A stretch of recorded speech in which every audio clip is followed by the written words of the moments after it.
is really nice today. It's hot, but it's really nice. I wanted to show you guys a few things. Actually, I just wanted to show you one thing before I start watering. But since I was out here, I thought I'd show you another one, and something else came up, so y'all know how it is. So I'm just gonna go ahead and start. I harvested from these two from Amara, this one and this one. That's what they turned into. They look like this. And then I harvested from them to put some of the greens in my eggs yesterday. You guys were with me. And that is what they became. And that's what I mean when I talk about cut and come again. I actually do like the lamb's quarters. I never had faith in it before.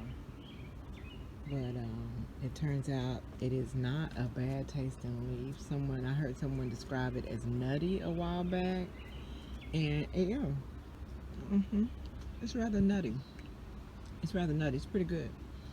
But I have plenty of other things, namely lettuce, spinach, different things. So I went ahead and pulled it. I tasted the leaf on camera like I just did now, and I pulled the plant. And then I came back a couple days later to this. So I'm gonna pull it again. I'll get all the roots.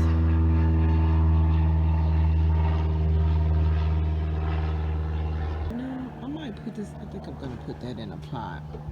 So yeah, I pulled her out of here and came back, and she popped up right in the same doggone space.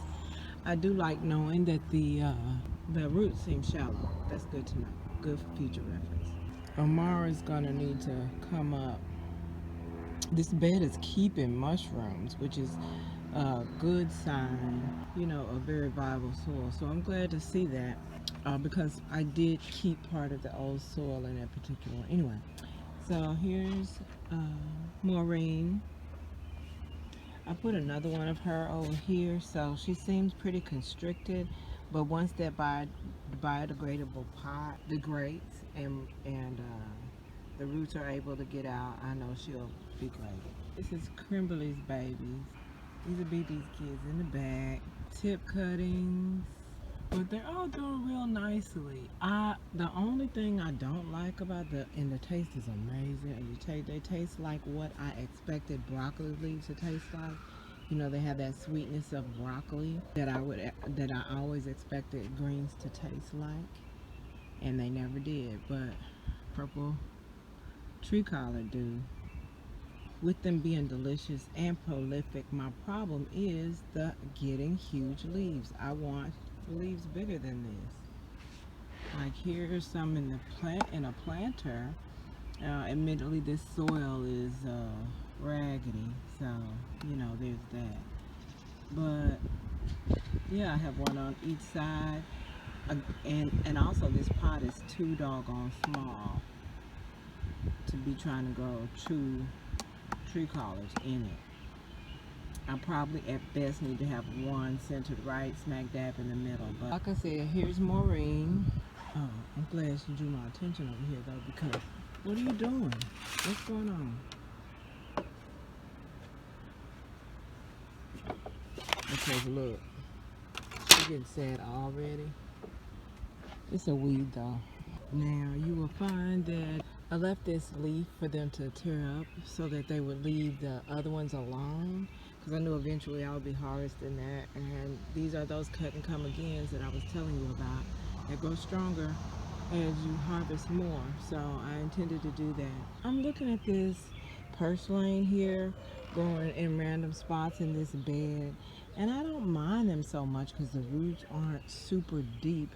However, I don't want this much going this much of the time, so I'm going to do a harvesting job. I had planned to, because I still haven't done the official testing on the flavor after they've been frozen, because as long as it doesn't give me that mucilage effect, I'll be freezing it for use over the winter. But I don't want the stems to get chewy on me. This is how big Kimberly gets, right? This is her first fruit. And so I can tell right now just how really big these fruit are going to be. There's the bottom. I just wanted to make sure that it wouldn't get blossom in right there, prone to cracking, which is why it looks like that. That was just an early bloomer. So that for sure is a fruit that I might want to get seeds from. You can see the holes on there. The bitch is right on there just chilling. You can tell by the destruction of the leaf what's going on. Y'all know what's going on. This ain't new to y'all. Oh, there's one in this one too. Oh man, I'm gonna kill all of y'all. That baby down there is just decimated. This one here, the baby leaf, decimated. Still has both of them holes on it, but guess what? I like to abuse my brassicas with jet spray, just for that reason.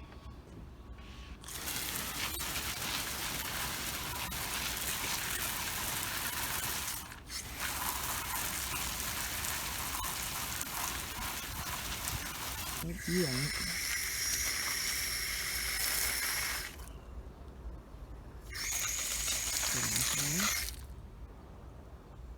Aggressively jet spray these leaves.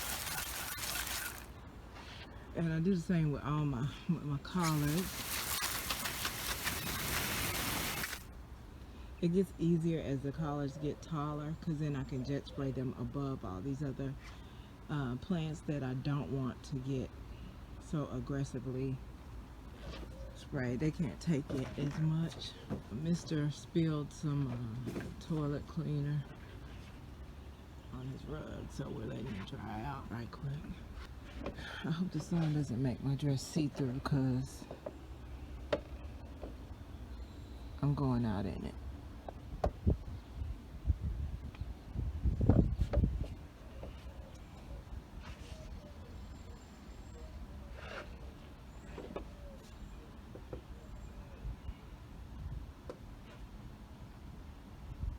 My Amara doing too great, so I need to find her a permanent home, because these girls cannot. This cucumber needs all the nutrients from this bed. These look like they are going to, you know, my original information on Callaloo is that their roots are shallow. If we're looking at them as a tree, sure, their roots are shallow. If you're looking at them as a plant, they do need some root space. And because there's no way that something with a stem like this is not gonna need quite a bit of root space. Same with moringa. So where the roots are shallow, it's only in comparison to trees. But I need to move those girls. String beans, 2 on this side and 2 on this side. I'm using those to fix the nitrogen in all my beds. And the beds that I don't have them are the beds that I will be supplementing with fish emulsion. For the record, I also started out burying bananas in this bed as well as the cucumber bed. But I think one of the bananas I buried, was not a banana, because I had them frozen. They were overripe bananas, and I just froze them until I was ready to bury them in the garden. And so when they're frozen, they're black, right? So when I froze my purslane, it was also dark, and I think I accidentally buried some purslane when I thought it was overripe banana. I think I buried purslane in this bed instead of overripe banana, and I think that's why my salad bed looks like this year. I'm going to come out and harvest all of it actually, and try to get it all by the roots. I may wait until it rains just so that the soil is soft and that I'm digging deep enough to get said roots, because those roots are fairly shallow, which is why I'm not worried about them choking out my salad greens, the salad greens that don't exist right now, clearly. This new spinach I have, I'm fairly pleased with it, because even though it seems like it has somewhat of a struggle, it is not bolting for sure. And as soon as the temperatures drop, it picks up where it left off. I think I'm going to, that's another one. That's the start. Here's the brick bed.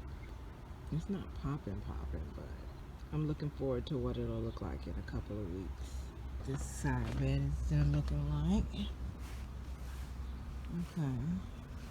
Yeah, I think I might put a sugar beet back there. Look how thick this purslane leaf is getting. And I know that's because Mr. gave me all this nice leaf compost for this bed. Callaloo coming up beautifully.